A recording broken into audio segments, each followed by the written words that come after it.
Okay, here we got Darryl Dawkins from the Philadelphia 76ers, one of my favorite players of all time, named every dunk about you, broke backboards, put backboards down. How you doing, Darryl? I'm doing great. I'm doing fantastic.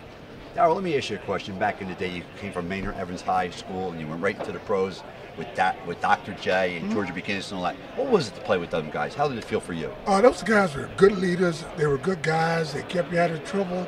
They told you where to go and where not to go. And being young guys, you follow them. And today, I think we got too many guys that want to lead and don't want to follow. And we got to get the players back to knowing without the fans, we ain't nothing. You know, in the NBA basketball with the collective bargaining agreement, all these guys are trying to pick their own teams. Dwight Howard out there saying, I'm going to play here, I don't want an extension.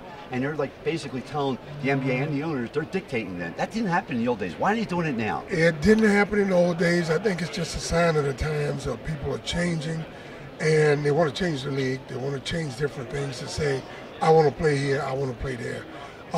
Back in the old time, they sent you where you didn't want to go. So it made you become a better player.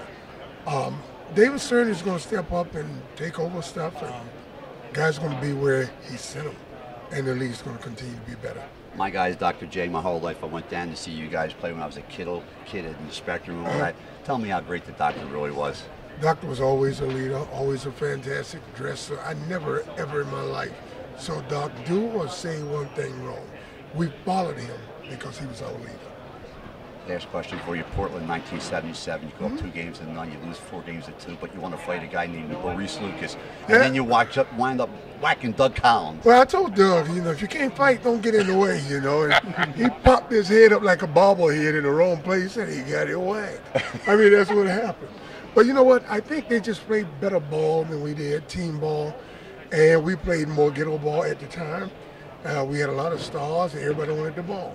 On their team, they didn't care who got it as long as they won. And that was a page out of the Boston Celtics. Their guards, Johnny Davis and Lionel Hollins out there, along with Bill Walton, Steve, Bobby Gross, and Larry Steele, and them guys, they just played so well together and all. I thought coming down the end, watching them, was a lot of one-on-one. Woody Free, World B. Free had his ribs cracked at the time.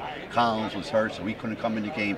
And you almost come back. McInnes makes that shot, puts it in overtime. You never know what happens. Yeah, that was a big difference. They was coachable. We was probably non-coachable. And you get guys like Lionel Hollins and Johnny Davis who didn't have a big name. Bobby Gross, Lloyd Neal, who step up and play ball against our stars. Hey, it shocked them, but life goes on. Dave Twardzik was also on that team. I want to ask you one last question. Go I've ahead. seen this on the highlight film. I could not believe it. You had the ball on the floor. Ball's on the floor. You take your left hand and you slam it that way. Oh, yeah. What name did you name that dunk after? That was the left-handed walk away from love in Bill Walton's face. Yeah, Bill, still love you though, baby. Did you do some coaching in the WNBA? No, I did some coaching in college and in the USBL. I enjoyed coaching, but I stopped because I fear that I'm going to be the first person ever banned from coaching for knocking a player out. Because I don't think we should have to beg the players to play if you're paying them.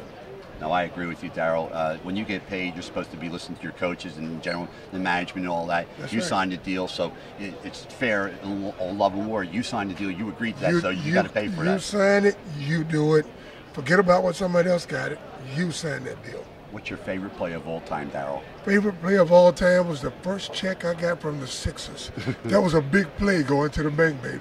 7-year, $1 million contract coming out of high school, brother. That must have been sweet. Man, I was living large. I know you were. Hello. It was all good.